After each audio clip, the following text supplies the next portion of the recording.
Yeah! Ha! Whoop! Yeah!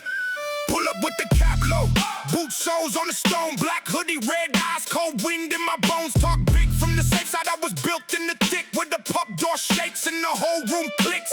Mick on the corner, pipe foam on his beard. Old scars, new plans, and we still don't fear. Green on the chain, steel in the grin. If the night gets loud, I get louder than it. Hear that whistle cut through like a blade in the fog. Everybody looking when I step through the bar. One look, one nod, no need for the rest. I came from the grit and I put it to test. Rambling Grove, say my name, say it mean. Rambling Grove, heavy boots, heavy scene. Rambling Grove, we don't fold, we don't beg. Rambling Grove, stand your ground, move your leg.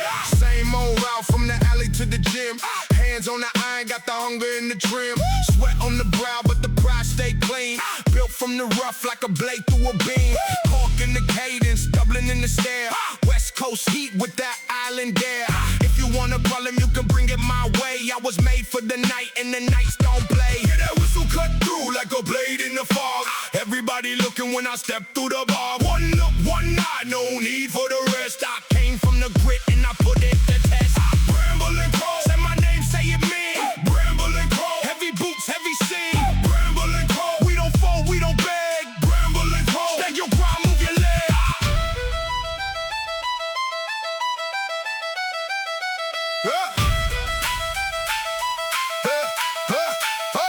Let the room go hush now. I don't chase no shine. I was raised on pressure, and I made it mine.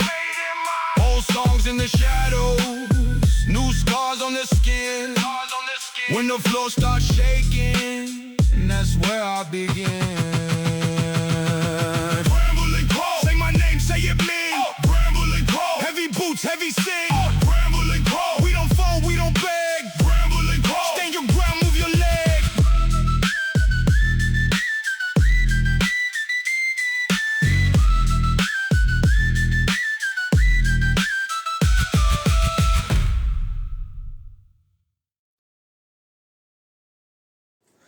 Днес е голям ден от гледна точка на тренировките, защото идва първия чалендж за край на месеца. Чаленджите или предизвикателствата, Джефката ги е направил да може човек да си тества докъде е стигнал. Тоест, ако го мина това предизвикателство, определени упражнения, които трябва да направя за определено време, както е в този случай, минавам на следващата седмица, но да се връщам и преповтарям. Аз и да не успея, няма да ги преповтарям, искам да мина на други упражнения, но въпреки това е много добър момент, в който мога да се изправя сам срещу себе си и да тествам силата си. В понеделник сега имам един, след това имам 3 дни, през които ще правя предимно коремни упражнения, по-лесни неща и след това още веднъж същото изпитание, същия чалендж го имам в петък. И ще видим какво ще се получи, но това е едно от любимите ми неща, свързани с тренировките на Джеф. Много съм ентусиазиран. Обаче сега имам проблем. Поръчах си едни 2 уреда, да го кажем, за кофички. И още не са пристигнали. Чакам ги и затова сега чудих се по какъв начин да направя така, че да използвам покъшнината, за да мога да направя упражненията, които искам. И ето докъде я докарах. Та реших да използвам големите табуретки. Единственото нещо, което ми дойде на ум, което може да стане, махам възглавниците, нося ги в детската, обръщам ги едната и другата и така ще имам възможност да, като поставя лоста, да се набирам на тях. За съжаление, записа от тази тренировка изчезна. Какво стана и аз не знам. Преобърнах всичко и пак не го намерих. Ама разбира се, имам записано това как подготвям стаята. Значи би трябвало да ми повярвате, че съм направил тази тренировка в понеделник. Или представете си, махнал съм възглавниците, домъкнал съм табуретките в детската, позиционирал съм ги, спрял съм видеото, върнал съм ги обратно, сложил съм възглавниците върху тях и съм седнал пред телевизора да гледам нещо. пъти се струва по-правдоподобно. Между другото, целта на предизвикателството е да направя по 100 повторения от 4 упражнения, възможно най-бързо. И аз сам мога да измисля стратегията каква да е. Мога да правя по 100 от всяко едно след друго. Мога да направя, както в случая аз мисля да направя, ще ги разменям. 10 от едно, 10 от друго, 10 от трето, 10 от четвърто и се връщам на първото. И целта ми е тъй като две от упражненията са много силови, другите две не толкова. Едното са лицеви опори, другото са инвъртед роловете, тези набиранията на табуретките, коремни преси и клекове. Коремните преси и клековете са лесни, те са ми като почивката. Затова правя 10 лицеви опори, след това правя примерно клекове, след това правя инвъртед ролове, правя коремни преси и започвам от начало и ще ги правя по 10, не по повече, за да не ми се изтощат мускулите предварително и после да не мога да правя повече. Това ми е стратегията и така. Тък му приключих тренировката на скачане на въже и като минах покрай огледалото и като се загледах, мале колко ми е червена главата, тялото няма нищо общо с нея.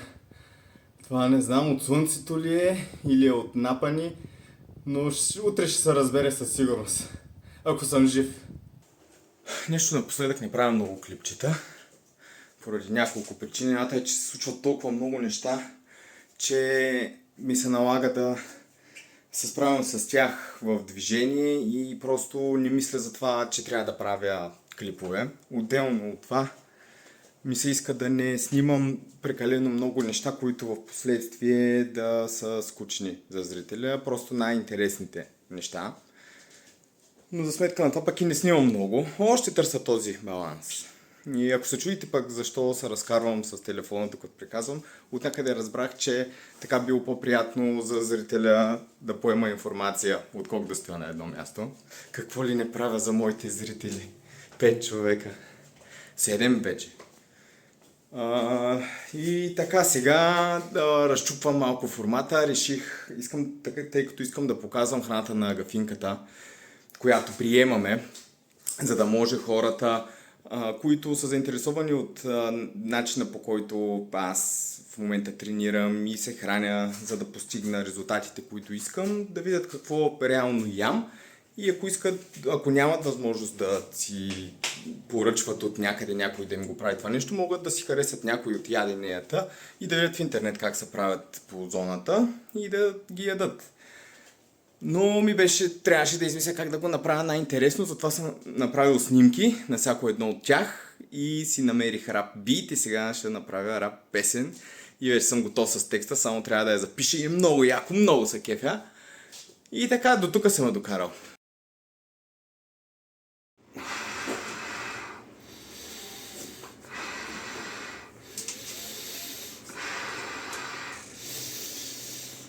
Направо ми се зави свят.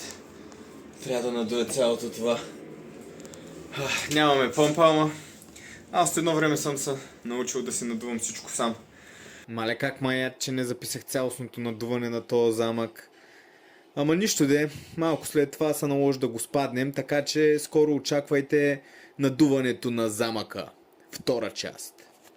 И ме кефи, малко ми напомня за упражненията за дишане на Вим Хоф, които правих в Канада преди години. Скоро трябва да ги започна да ги правя пак. Много са яки. Ето го и Алекс. Почиства игралното място, докато аз надувам. Всеки има работа тук. Всеки трябва да върши нещо, нали Алекс, че тия бисквитки, де ти купувам, не са без пари. Айде бързо.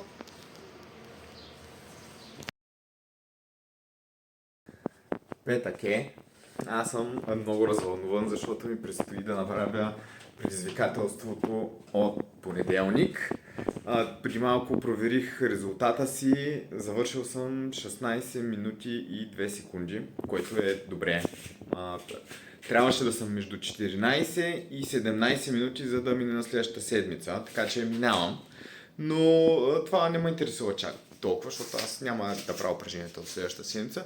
Това, което ме интересува е, че сега имам база, по която мога да се бия с себе си.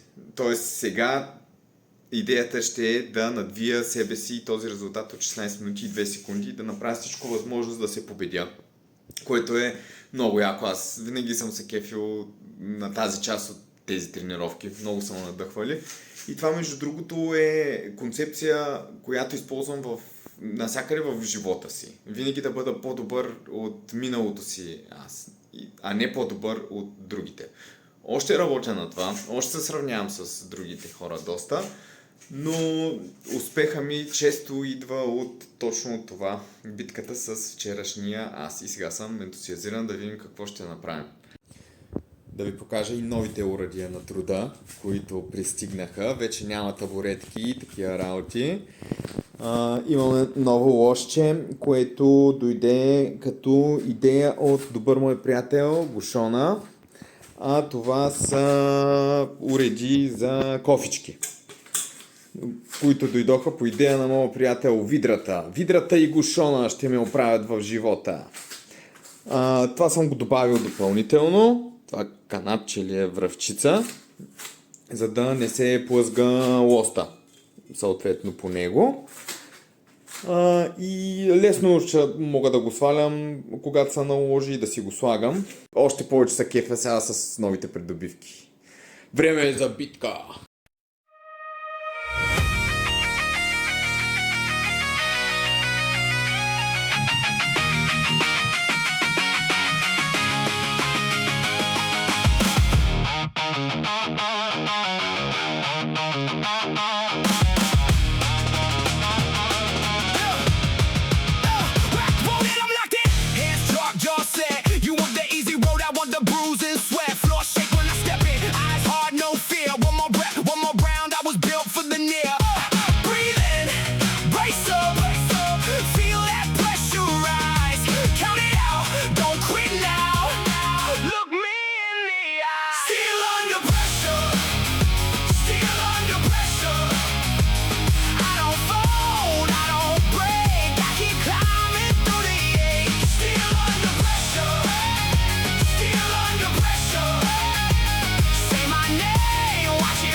Като гледам хронометъра, направо съм разбил предния си резултат, дано да съм смятал правилно, докато съм правил повторенията. Но ще видим какво съм направил. Сега исках да ви покажа резултатите, които дават подобен тип тренировка. Ето за какво говоря. Въобще няма общо с предишния Валентин преди месец-два, а даже като се има на предвид, че Усилено тренирам едва от 3 седмици. А дори с режима и на гафинката съм почнал ишкембака да свивам. Така че, ако аз мога да го направя, ако мога да намеря време с забързания си начин на живот, всеки може. Тук съм с Алексчето. Това е първото ни излизане като татко и син пред блока. И реших да го документирам, защото за мен това е излизане от зоната на комфорт. Аз имам проблем с притеснение от хората. Затова и не обичам да излизам навън. Сега не знам точно как се казва на български. Social anxiety е на английски. И затова избягам като цяло и си стоя предимно вкъщи. Това е моето царство там. Там се чувствам най-добре. И всеки път като излизам навън, това е излизане от зоната на комфорт за мен. И днес реших да направя така, защото Билянчето има ангажименти и излезе и вместо да стоя с него вътре, както винаги, реших да го изкарам. И се чувствам добре, вече сме навън от около сигурно 40 минути. Преди да насъбера смелост и да снимам, докато съм навън. От притеснение от това, че някой ще ме гледа и ще се чуди какво правя. Но така, излизам от зоната на комфорт и исках да се похваля, че се чувствам добре. Ето и кварталната котка дори дойде. Купона става сериозен. Алекс, че не я пипаш. Между другото, това е много примамващо мъче. Примамвата, умилква ти са, обаче ако решиш да го галиш, Алекс, че не се приближавай толкова. И веднага почва да те предупреждава. Та иска ми се навън сред хора да се чувствам по същия начин, по който се чувствам вкъщи. Ако това мога да го постигна на даден етап, направо ще превъртя играта. Защото общо взето си мисля, че това е най-големият ми проблем на щастието, тъй като ме спира да правя много неща и ме е спирало в миналото.